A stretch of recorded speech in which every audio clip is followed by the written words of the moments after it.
Herzlich willkommen zu einem Sommerspezial aus der Aquarellwerkstatt. Es ist Sommer und wir machen jetzt gerade auch ein wenig Urlaub.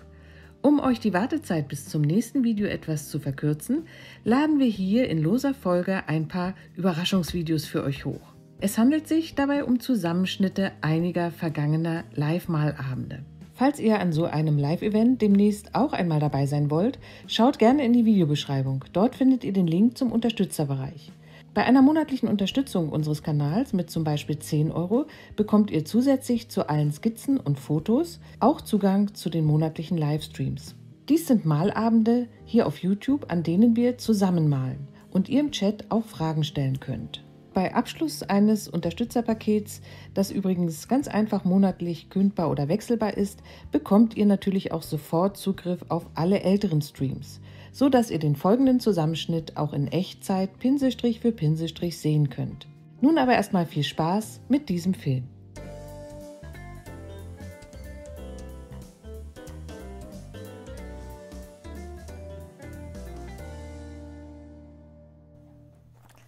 Schönen guten Abend. Ich freue mich, dass ihr dabei seid und dass wir gemeinsam heute eine kleine Reise nach Venedig unternehmen können. Heute dieser kleine Ausflug nach Burano, das ist ja eine der vorgelagerten Inseln, die berühmt ist für ihre bunten Fischerhäuser. Wir haben hier das Bild liegen, so ungefähr soll es aussehen. Wir haben hier das Foto, habt ihr bestimmt vorliegen. Und ich zeige nochmal schnell hier das Skizzenbuch. So habe ich es in Burano vor Ort gemalt, im Vorbereitungstag. Und dann hatten wir einen sehr schönen Tag mit der Gruppe. Da habe ich es ein bisschen einfacher gewählt, weil es ist immer mit 12 Leuten dann vor Ort zu malen. Komplizierte Perspektive empfiehlt sich da nicht. Auch hier schön zu sehen, die bunten Häuser. Okay, und jetzt gibt es noch diesen Blick. Mit diesem Kanal, das ist natürlich besonders schön. Ich fange an mit dem Himmel, den möchte ich als ganz hellste Form malen und deswegen feuchte ich ihn ein bisschen an. Ich arbeite auf gutem Büttenpapier, es würde jetzt aber auch notfalls bei diesem Motiv auch ein anderes Papier funktionieren. Es ist ja ein Motiv, was über die Farbe funktionieren soll. Ja? Ich werde auch natürlich mit Licht und Schatten arbeiten, aber diese bunten Häuser sollten durch ihre Farbigkeit wirken. Gar nicht so sehr, dass das eine in der Sonne liegt und das andere im Schatten. Ein bisschen Ocker und ein bisschen Kobaltblau verwende ich jetzt für die Gestaltung des Himmels. Ich will da so eine leichte Farbigkeit reinbringen, aber es soll wirklich diese Tonwertstufe 0,5 nicht, oder ja, 0,5 ist Quatsch, weil 1, sagen wir immer, ist das Papierweiß, also 1,5 bis 2 nicht überschreiten. Das ist klassisches Landschaftsaquarell, ist einfach mit der hellsten Form im Himmel. Bisschen blau hier noch, da kommt eine Wolke rein, bisschen diagonal nach unten ziehen. Und bei den Häusern höre ich jetzt locker auf, ne? Also es muss jetzt nicht so ganz... Wichtig ist, dass es schwungvoll ist. Hier haben wir ein bisschen trockenes Papier, nehmen wir auch gerne mit. Und da kommt so ein bisschen eine freundliche Wolke rein, eine etwas größere oben, eine etwas kleinere unten. Wenige Striche für den Himmel. Okay, ich fange an mit den Häusern von links nach rechts einmal über das Bild.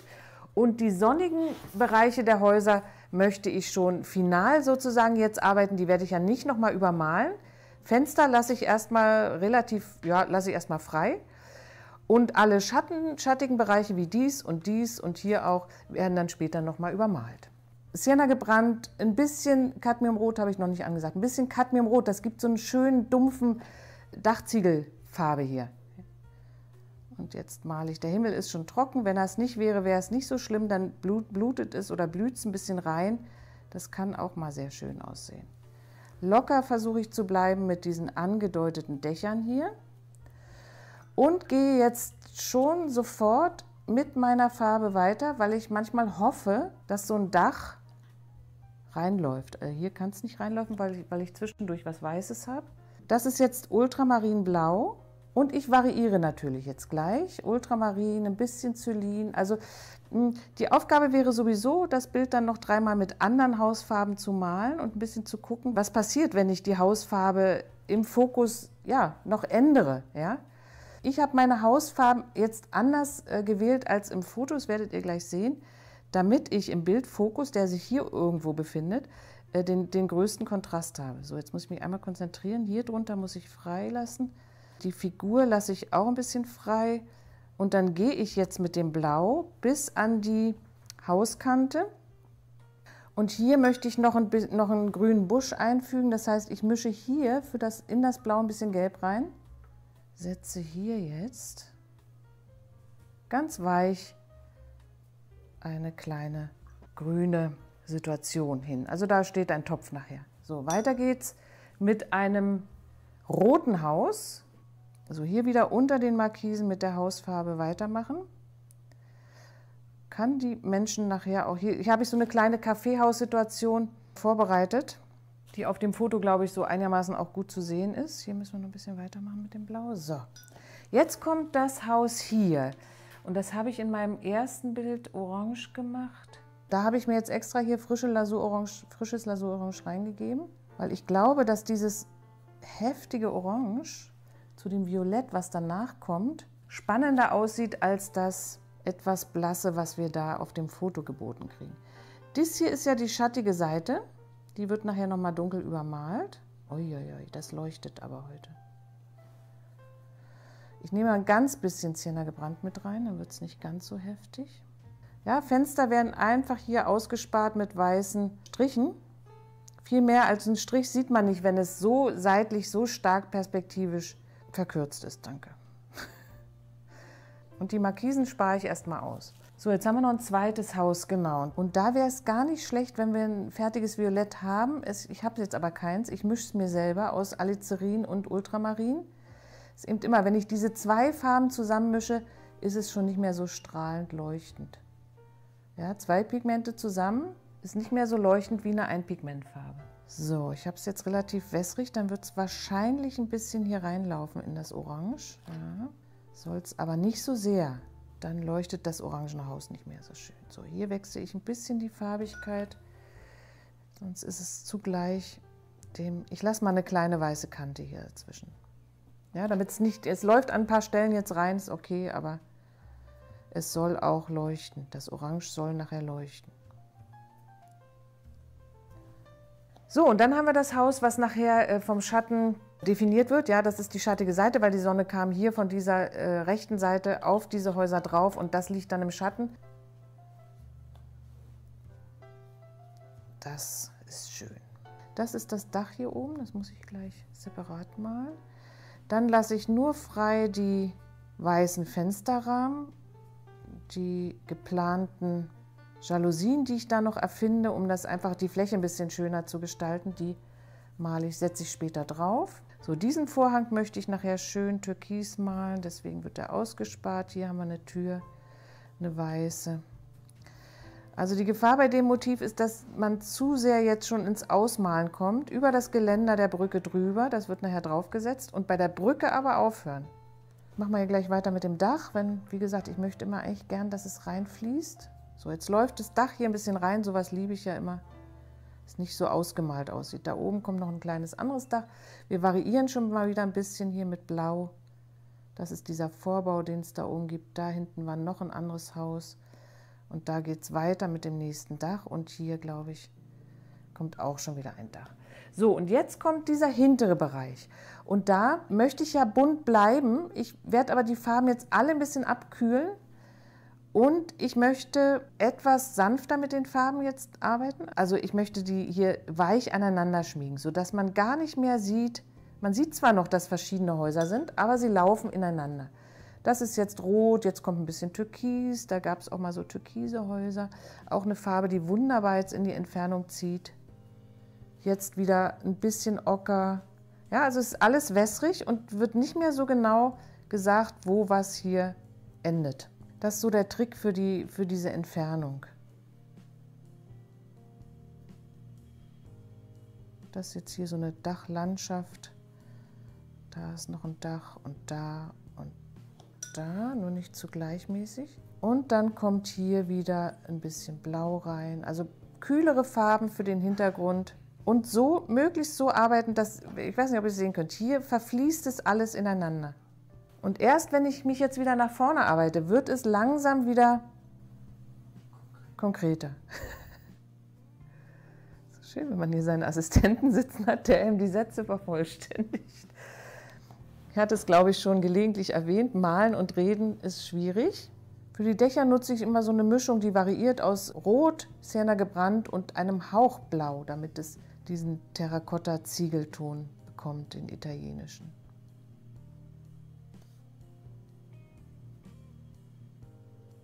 Die Farben sind jetzt schon relativ anders als auf dem Foto und man könnte eben hier noch ganz anders arbeiten. Also da bin ich gespannt auf eure Bilder. Grün war auch manchmal eins. Ich mache mir jetzt hier ein bisschen Viridiangrün. Das ist auch ein schönes Grün für entfernte Geschichten hier. Und dann eins braun. Nicht so gleiche Abstände. So, und jetzt kommen wir, diese 3 Häuser sind vorne. Das sind jetzt, also das bezeichne ich mal schon als Vordergrund oder Mittelgrund hier. Ja? Das sind 1, 2, 3, hier auf dem Foto sind es 4. Die will ich jetzt schon wieder ein bisschen farbiger und auch nicht mehr so verschwommen wie hier malen. Ein bisschen, ich mische mal hier, das ist aber aufregend. Das Rot, mal gucken. Ja, doch, das geht. Wenn wir sie jetzt schon ein bisschen dunkler malen, dann müssen wir nachher nicht mit der Schattenfarbe nochmal drüber. Da sind 2 Fenster drin und da geht es runter. Da male ich nachher die Pali. Das sind diese Holzpfähle, die man wirklich in Venedig ja sehr viel hat. Eins mit lichter Ocker, da weiß ich auch, es ist eine schöne, warme Farbe, die aber nicht so strahlend ist. Und jetzt läuft das Haus, die Ockerfarbe läuft in das Rot hinein. Also bloß nicht zwischen den Häusern jetzt diese weißen Stellen, nicht zu viele. Ich habe es hier einmal gemacht, weil ich wollte nicht so sehr, dass das Violett hier reinläuft. Aber ich finde es ja wunderschön, wenn sowas passiert, weil diese Häuser in Wirklichkeit auch mit ihrer Farbe natürlich das Nachbarhaus beeinflussen. Es reflektiert, es strahlt ab und das ist das Schöne ja auch. Ja, dass sie nicht so brav und bunt ausgemalt sind. Das ist das Wichtige. Jetzt setze ich hier wieder eine grüne, hier ein paar grüne Pflanzen hin, dann muss ich diese Hausecken nicht so erklären. Fenster, wie gesagt, den Pfahl, den ich hier habe, den male ich zu, das Grün darf reinlaufen. Okay, das ist die Haussituation. Für die Wege, die jetzt hier auf beiden Seiten des Kanals ja zu sehen sind, möchte ich gern eine warme Grundstimmung wählen, um nachher diese dunklen Schatten, die draufkommen, die violetten Schatten hier, die diese Häuser werfen, schön im Kontrast zu haben. Ja, also ich werde hier mit diesen warmen Farben, die ich hier habe, lichter Ocker, mit sehr wässriger Mischung hinten, eigentlich fast nur getöntes Papier. Und je weiter ich nach vorne komme, umso mehr gehe ich hier in die Pfütze mit meinem Pigment rein und ist jetzt Sienna gebrannt mit dazu. Und auch ein bisschen Blau, klar, es ist nicht nur Wärme, also mit Sienna gebrannt und Kobaltblau ist das jetzt hier, bekomme ich ja schon ein schönes Grau hin. Und dann machen wir den Weg fertig. Und wir können genauso gleich auch die Mauer hier malen, das ist auch nicht schlecht. Also Weg und Mauer. Auf der anderen Seite genau das gleiche, hinten schön Licht und vorne cremiger. Das gibt diese Staffelung, die gibt einfach die Räumlichkeit rein. So, hier gehe ich auch auf die Mauer und kann schon bei den Booten hier ein bisschen was aussparen. Hier liegen 2 Boote. Ich muss hier hinten noch ein bisschen mit dem Weg weitermachen. Und eigentlich auch mit dem Haus, aber ich denke mal, dass die Feinheiten nicht mehr so ganz wahrnehmen wird nachher. Und mit der Mauer.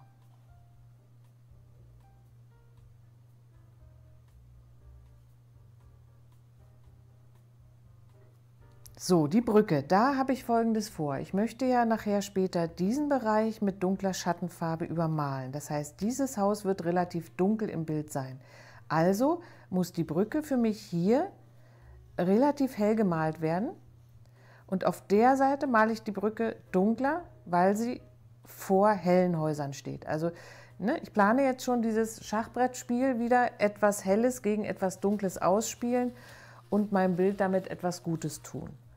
Also ich arbeite jetzt für die Brücke mit Sienna gebrannt, auch ein bisschen Lasurorange, damit man da wirklich was sieht an Farbigkeit und ein bisschen Ocker. Und nehme für die linke Seite einfach mehr Wasser rein. Oben können wir was Weißes stehen lassen und unten auch. Und ruhig nochmal variieren hier, nicht die ganze Brücke hier mit der gleichen Farbe, da können wir ein bisschen reingehen. So, das ist jetzt das Helle und auf der anderen Seite gleiche Farben, aber im Dunkler.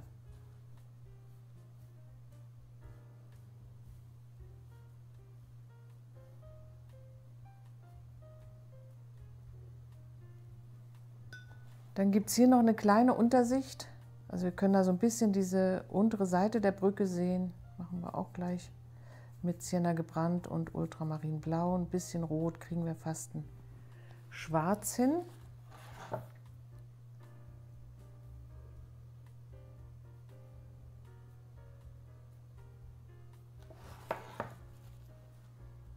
Ungefähr so. Also es ist subtil, die Brücke ist hier ein bisschen dunkler, da ein bisschen heller. Das ist eine Investition in die Zukunft, weil das wird nachher hier vor dem dunklen Haus wahrscheinlich besonders gut funktionieren, hoffe ich. Notfalls kann ich ja immer noch ein bisschen was auswaschen dann.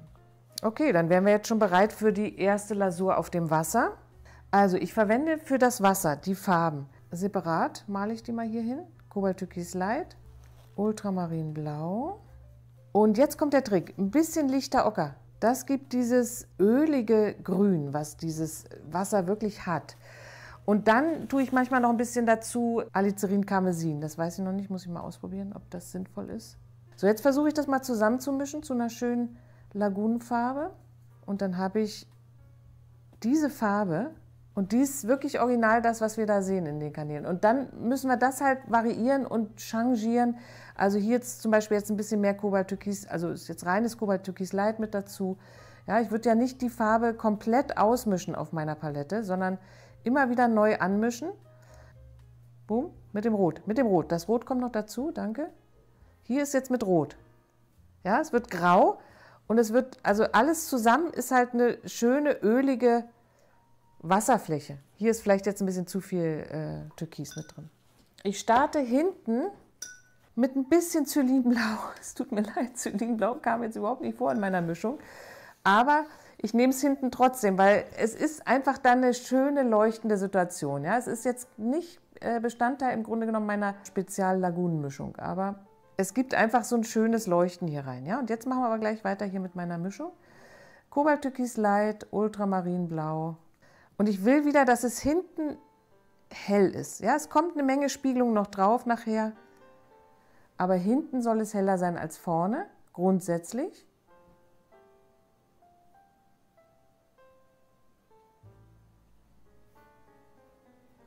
Schnell arbeiten, dass es keine Ränder gibt. Und mit so viel Wasser immer schön den Pinsel ein bisschen aufdrücken, dass hinten Wasser rausfließt und dass eine schöne Fläche entsteht.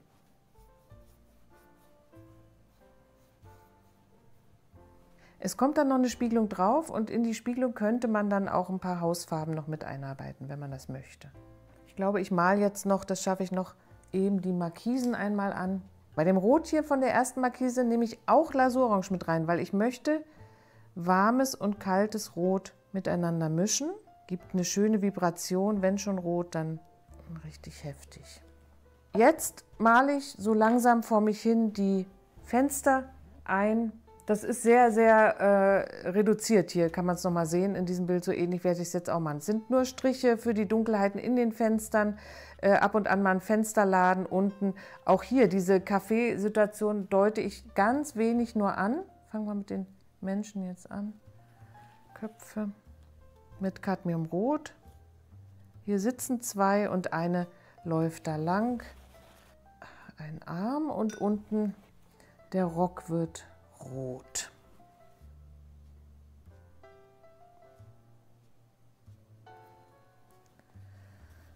Und die Beine und dann läuft sie da schon lang. Es ist nur angedeutet, es ist so weit weg und unten drunter ist es natürlich, unter den Tischen ist es sehr dunkel. Da kommt kein Licht hin. Ich mache mal hier so ein paar angedeutete Stuhlgeschichten und unten drunter einfach sehr, sehr dunkel. Ja, so ein paar Tischbeine vielleicht, dass man das so ein bisschen erkennt und alles andere verschmilzt im Schatten, ja, zu abstrakten Formen. Also das kann man gar nicht jetzt groß zuordnen. Aber man erkennt vielleicht die zwei, die da sitzen, jeder an seinem eigenen Tisch, haben nichts miteinander zu tun anscheinend heute und sie läuft da. Gut, jetzt grüne Fensterläden. So, und jetzt schön locker bleiben hier für die Fensterläden. Und da mache ich nur einen Strich rein für ein Fenster und hier auch. Und hier sehen wir auch von vorne erstmal die dunklen Fensterscheiben und dann nutze ich sehr gern den durchbrochenen Pinselstrich. Schnell drüber ziehen und dann glitzert das ein bisschen und es wird nicht ganz so fest gemalt, sondern ist etwas lebendiger. Jetzt hinten die Fenster hier nur angedeutet und Vorsicht, dass sie nicht zu groß werden, denn das ist jetzt das, was dem Auge sagt, dass da ganz kleine Häuser hinten stehen, dass die Häuser ganz weit hinten stehen, deswegen sind sie so klein, sie sind natürlich eigentlich genauso groß. Und auch mal variieren und nicht zu dunkel. Ich habe es schon fast zu dunkel. Also auch im Tonwert soll es wirklich nur angedeutet sein. Die Boote bekommen auch so einen kleinen Anstrich, bevor die Spiegelung dann kommt. Erstmal eins blau und auch viel Wasser auf die rechte Seite. Das bekommt auch schon gleich so ein Innenleben und dann lasse ich ein bisschen Bootswand weiß stehen und dann habe ich diese ganze Bootsgeschichte mit ganz wenig Mitteln angedeutet. Kann da noch ein bisschen Dunkelheit da reintropfen. Innen drin ist irgendwas Dunkleres, ohne dass ich jetzt groß Mühe hatte damit. Dann sollte das noch solche blauen Abstandshalter, wie heißen sie gleich? Tampen sind ja die Seile. Ursula, wir brauchen dich wieder. Fender, danke, die Fender, natürlich die Fender. Fender sind schon tolle kleine Formen, immer bei Booten, ja, das kann man sich nicht entgehen lassen. Hier sind sie auch. Die sind halt richtig dunkel, weil die da oft vom Boot schattiert werden und sitzen dann dunkel auf diesem, als kleine Form auf dem hellen Wasser drauf. Als Schattenfarbe mische ich mir zunächst mal eine Basismischung aus Ultramarinblau und Alizarin Karmesin. Dann bekomme ich dieses schöne Violett. Ich fange mal an hier mit der kleinen Seitenwand des Hauses. Da ist jetzt bei mir nicht so viel von übrig, aber es ist trotzdem eine schöne Form. Dann hat es hier unter dem Dach den Schatten und auch noch auf der Hauswand hier. Dann gibt es immer einen Schatten unter den Fenstern hier, weil die sitzen ja so ein bisschen drauf, diese Fensterrahmen. Unter der Pergola mache ich es ein bisschen dunkler hier. Direkt unter dem Dach. Das Dach lasse ich hell.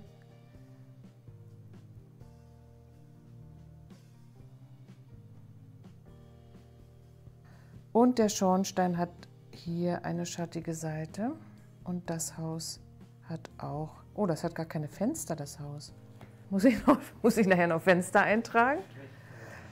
Aber wir sehen jetzt schon, wie schön das hier anfängt zu leuchten. Also das ist immer, Schattenauftrag ist wahnsinnig wichtig. So, hier bei dem Haus wieder. Ich fange hier an mit ein bisschen einem warmen Schatten und setze dann das Violett dagegen, in der Hoffnung, dass es noch schön miteinander verschmilzt. Blau dominiert.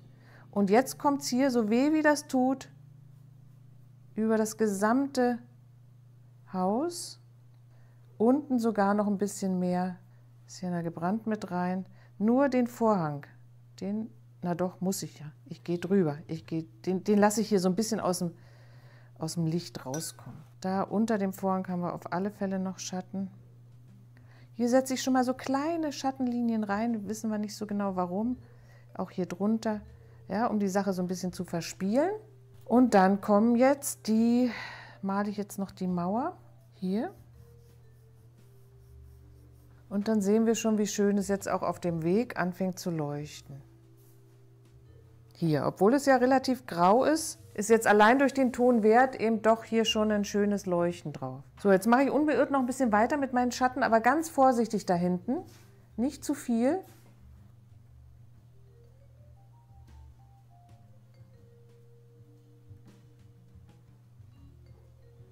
Nur angedeutet.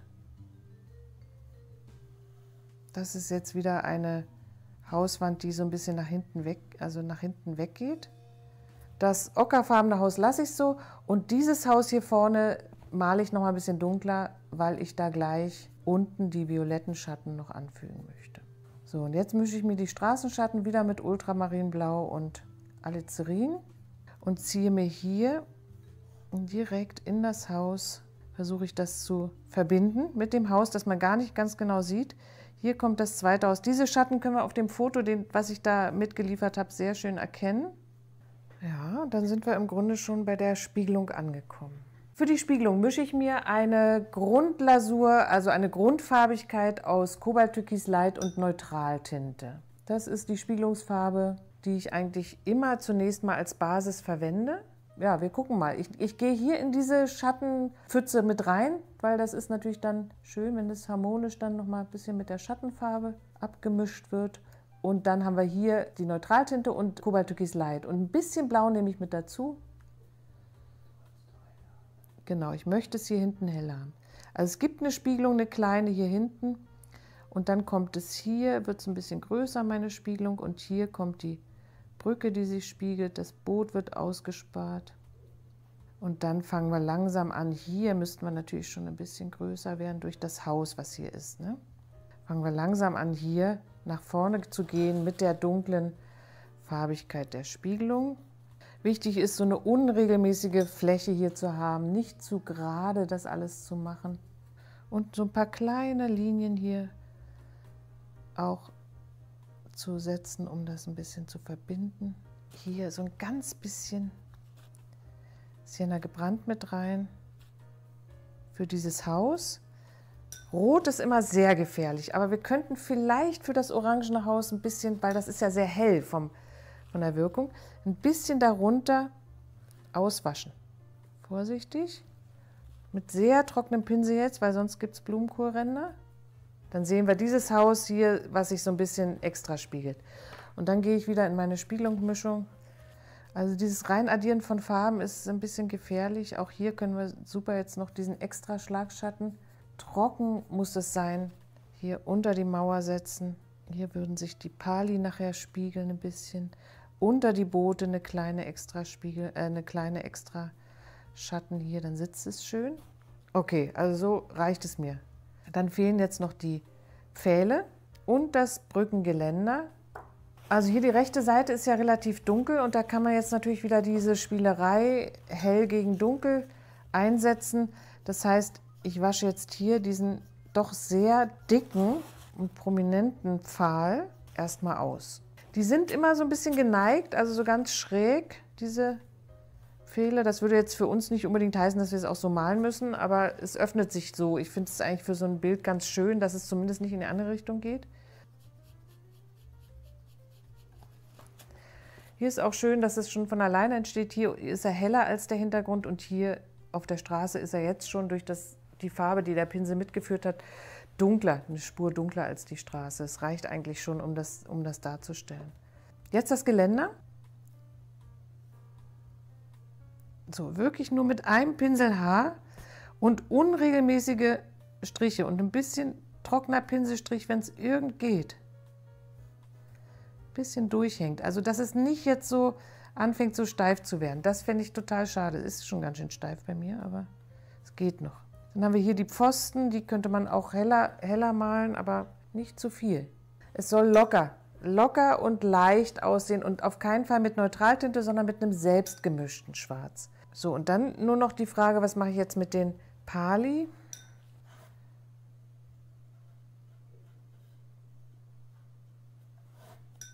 Und hier machen wir es auch, ab hier ein bisschen dunkler.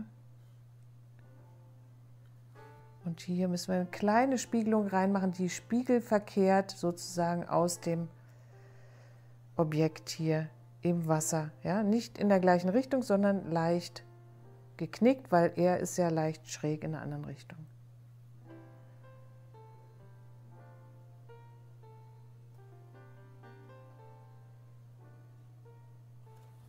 Also mein Bild ist jetzt fertig, aber da ist mein Tipp immer, höre auf, wenn du das Gefühl hast, es ist noch nicht jeder Strich getan.